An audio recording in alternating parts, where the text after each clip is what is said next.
Hey guys, stress reality coach and hypnotherapist. Jump on, come say hi. Say hi. I'm going to share this to my group. Today we are talking about ways that we get in the way, block, limit, put a cap on our own happiness. I don't know why my face is so crazy bright here. Oh well. Okay, so jump on, say hi, let me know if you're watching the replay as I let my group know that I'm live here. Let's see. Let me know if you can hear me okay.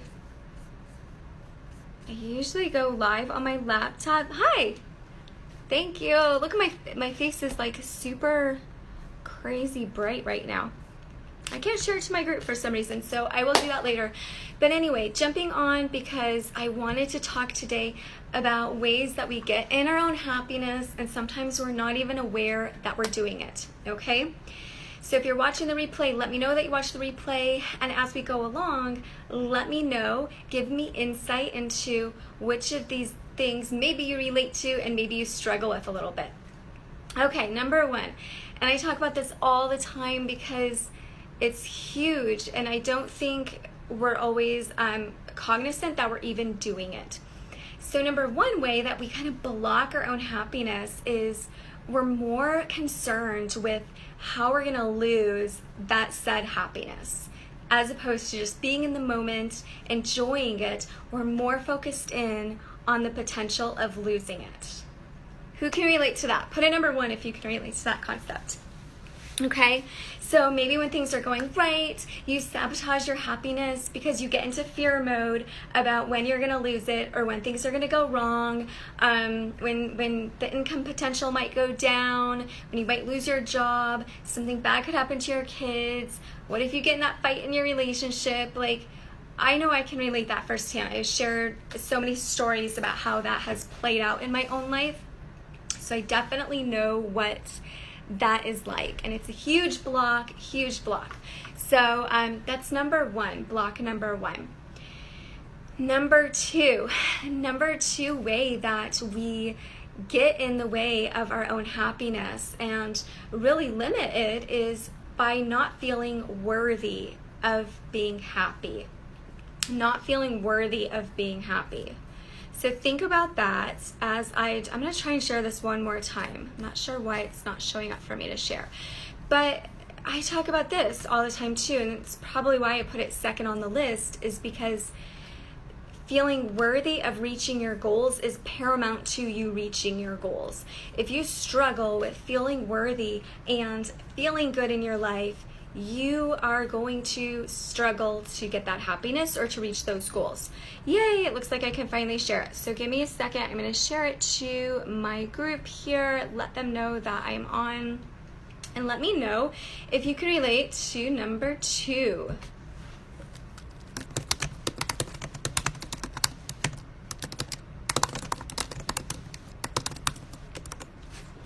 Okay.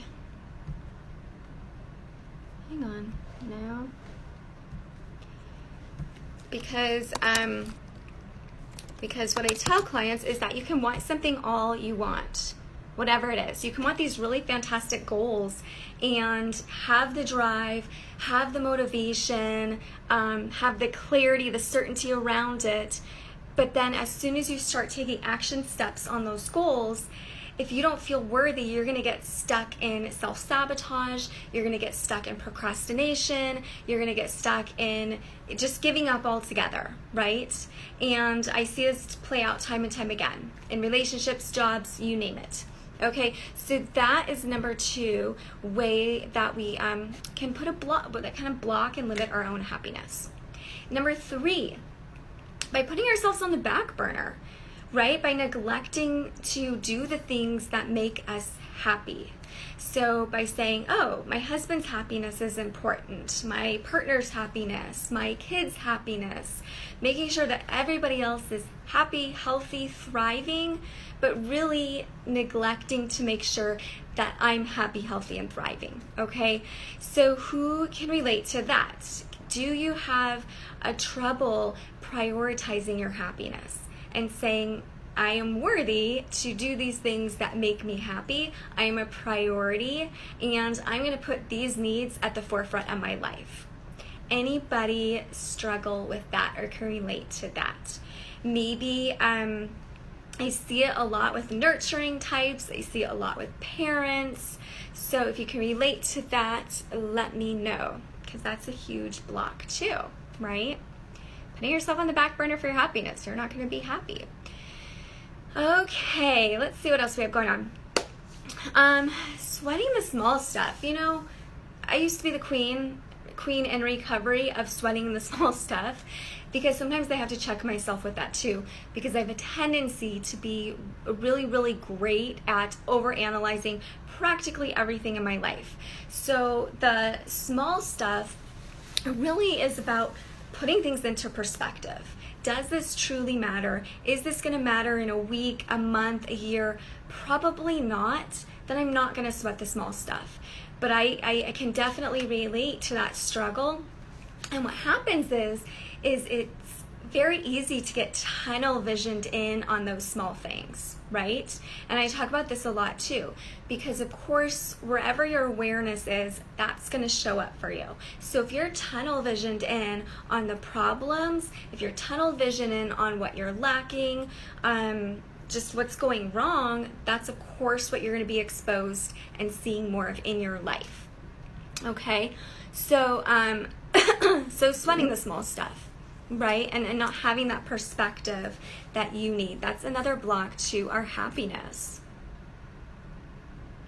I've changed that not completely, but much better. Which one? Number one, change the self-worth, or change the prioritizing things? Which have you changed? And that's awesome. All of these require commitment. For some people, they don't. For others, some people may go down this list and say, none of that relates to me, or just one or two relate to me, and others may not, right?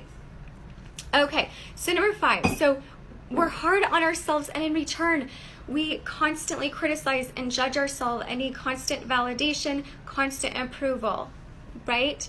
Hi, Christopher. So, of course, we're going to block our own happiness if we feel like we need that constant validation. If it's not internal, if we're constantly seeking it from our bosses, our relationships, our parents, whoever it might be, taking care of yourself. Yeah. So the priorities. Good.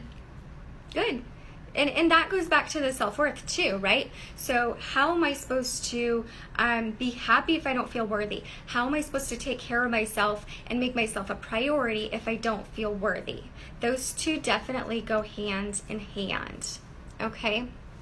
So, where was I? So going back to the constant criticism and constant inner judgment.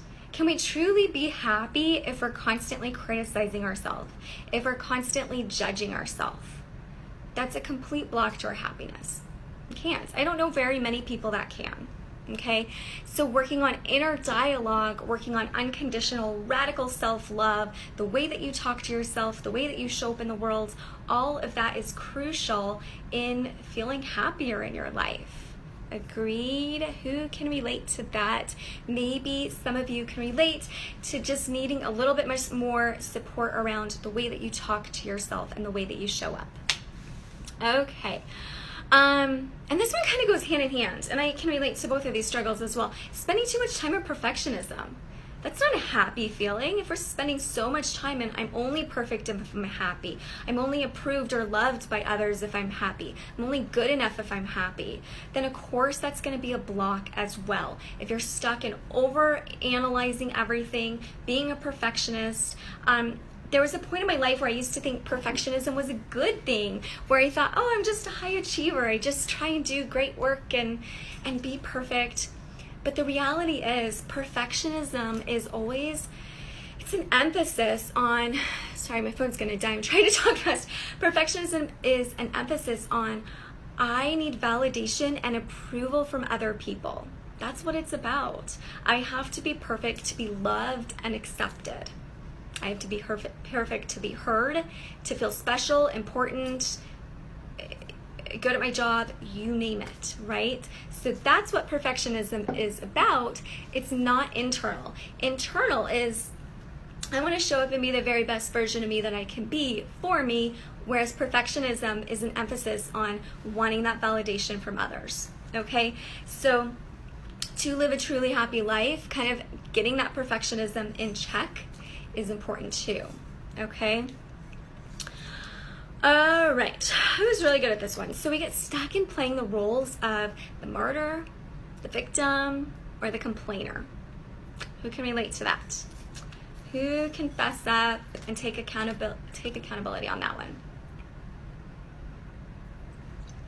I have been there. Seriously, it wasn't until I actually got called out on being negative, being a complaining type, that I even realized I was doing it. It's easy to complain. It's easy. So kind of understanding, where does this complaining come from? For me personally, I recognize that complaining came from, I wanted validation, I wanted to be heard, and sometimes complaining felt like, hey, somebody's listening to me. So for me, that's what the complaining was about. But it's so easy for the complaining to become kind of normalcy for you. It's very, very easy for that to happen. And so if you live a life where you're constantly complaining, or you're blaming, or you're playing the victim far too often, then again, that's a block to your happiness, and you're gonna struggle to be happy. Who can relate to that? Complaining for sure. And the issue with complaining, it's like we talk about with the tunnel vision, right? It's like your brain is gonna scan for more things to complain about, right? So if I wake up in the morning and I say, today's a really crappy day, and I start driving to work and I'm complaining about the traffic, and I spill the coffee on my pants, and it's like I'm gonna be tunnel visioned in, kind of scoping out for more things to complain about and more things to recognize that are wrong with my life. And it's a completely skewed perspective, because there's amazing things going out right here that are being completely discounted and overlooked when I'm complaining. And so getting complaining in check is important. Sometimes even just that radical honesty, with yourself, and saying, wow, I've been kind of negative. I have to do that to myself often sometimes. Kind of just getting yourself in check to recognize that you're doing it, right? Let's see. What else? We don't put regular effort into our happiness. It's like a relationship. We have to nurture it, right? So we can sit here and say, I want to be happy. And certainly for some people, that might feel easy, and they might jump out of bed living their ideal lives, really thriving and really happy, and that's fantastic. But not all of us are there yet. Some of us really need to put in the effort to get to that place where it feels more automated and more natural for us. And so just like we put energy into nurturing a relationship, we have to put energy into nurturing our happiness to eventually get to that place, and to kind of build that resilience so that we can rebound even faster when we struggle. Okay, so it does require effort. And I think sometimes we kind of just step back and don't do the things that make us happy and take action on it. Can you relate to that? Which ones do you guys recognize? Jump on, say hi if you're on. If you're watching the replay, let me know. We're talking about blocks to our happiness. We've gone through quite a few. Let me see what else I wrote down on here. I don't want to forget anything. We stay in the comfort zone. We stay in the comfort zone. It might feel happy there. It might feel safe there. But is it truly happiness? Truly think about it. No, it's comfort. It's not happiness. It's not thriving. It's kind of stagnation. It's kind of settling, right? So true happiness is always on the outside of your comfort zone. And that's where true confidence lies as well. So can anyone here relate to kind of staying within their comfort zone and limiting their happiness that way? Maybe there's things that you want to do. You've always wanted to write that book. You've always wanted to go for that career, whatever it may be, but it's easier to stay in what's known and what is within your comfort zone.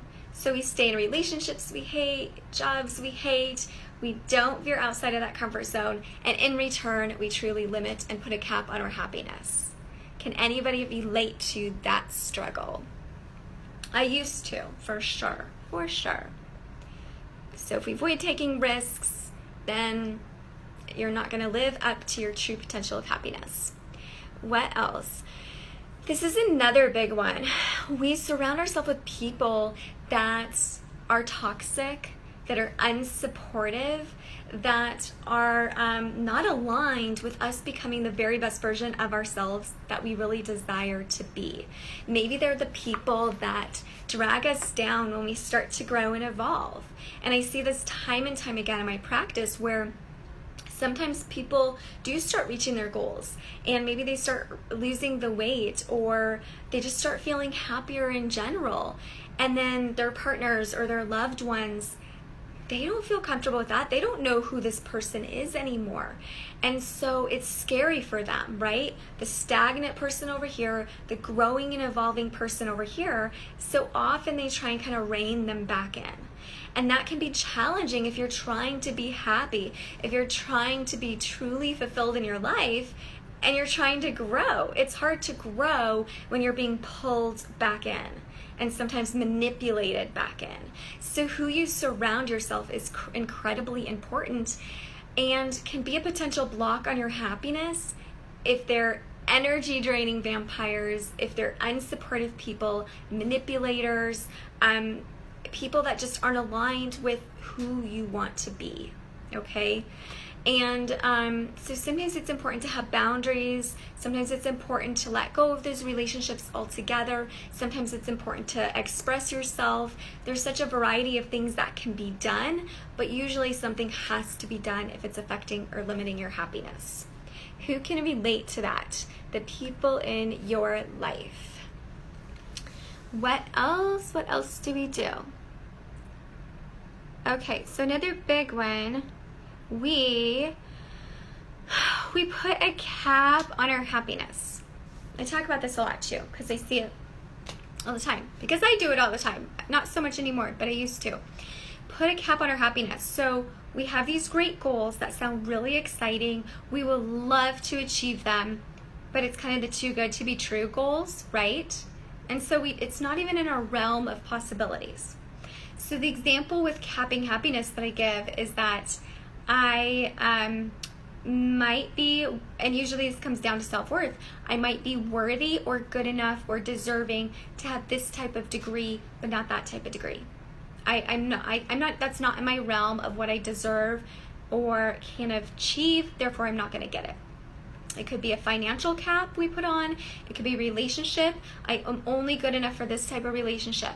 And while I might want this relationship out here, I'm going to put a cap on that because I'm not good enough for that. I'm not worthy for that. Okay, so start to really explore that concept and see if maybe that shows up for you in your life, and in particular, what areas. What areas do you cap your potential and your happiness? And when it comes to happiness, sometimes it's this concept of like almost, wait, I can't have too much happiness. Like this is just enough. This is exactly as much happiness as I deserve or as I'm comfortable with. Can anybody relate to that? Because seriously, that has shown up for me time and time again. As soon as I start having a ton of happiness and things go right in my life, my brain, and I've worked on retraining this practice, but it would start to scan for what could go wrong and it would instantly put that cap on. And sometimes it's called like an upper limit, right? I would look for the negative in everything. Yes. So have you gotten better about that? Is that improved? Good. So cap on the happiness. Can you relate to that, what that's like? And it could be a cap on success, abundance, relationships, jobs, degrees that you want to go after, whatever it is. Or it could just be a cap on overall happiness. Okay, I'm done. I can't be that happy. That's for other people, not for me. I don't deserve that. Or it's scary for me, right? What else do we do? I think I have one more thing on here. Number 11. So, we we don't do the things that make us happy. We don't say yes to the things that make us happy, and we say no, or I'm sorry, we say yes to the things that don't make us happy, right? And we say no to the things that do make us happy. So we lack boundaries and sometimes say, yes, I'll do this, or yes, I'll do that. Do those things truly make me happy, or is it out of obligation? Because that is blocking your happiness right there. If it's out of obligation, chances are there's going to be resentment that builds, and you're going to struggle to follow through with it. But if you're saying yes because you enjoy it, then that's entirely different. So starting to really take a look at boundaries that you set up for yourself in regards to your relationships and in your life is important, because saying no is required to be happy, and it's okay to say no. You can't say yes to everything. And then on the flip side of that, doing the things that make us happy without having to justify it, right? Do you do the things that you that are going to make you happy, or do you feel you constantly have to justify it, or you put it on the back burner? It could be big things, it could be small things, because there shouldn't be a justification. It shouldn't be one. If it makes you happy, finding a way to make it happen, right? Working on removing that cap for myself, for sure. I'm sick of capping myself. Yes, awesome, agreed. And sometimes what we have to do, hang on, I'll tell you in a second. Sometimes what we have to do is keep raising the cap, and that's okay too. It's okay to keep raising it. So it's okay to say, this is where I'm at right now, and here's my cap. And this could be income. So let's do income for example. So this is where I'm at right now. This is the income where it stretches me, it excites me, maybe makes me a little bit nervous, maybe there's fear there, and that's my next cap. Because maybe I can't see myself right here yet, and that's okay. But maybe I can start to see myself right here. And then once I reach here, then I can continue to evolve and keep raising that cap, right? So sometimes as we take that approach, it feels safer for us and it feels less overwhelming for us, and that's perfectly fine to do as well.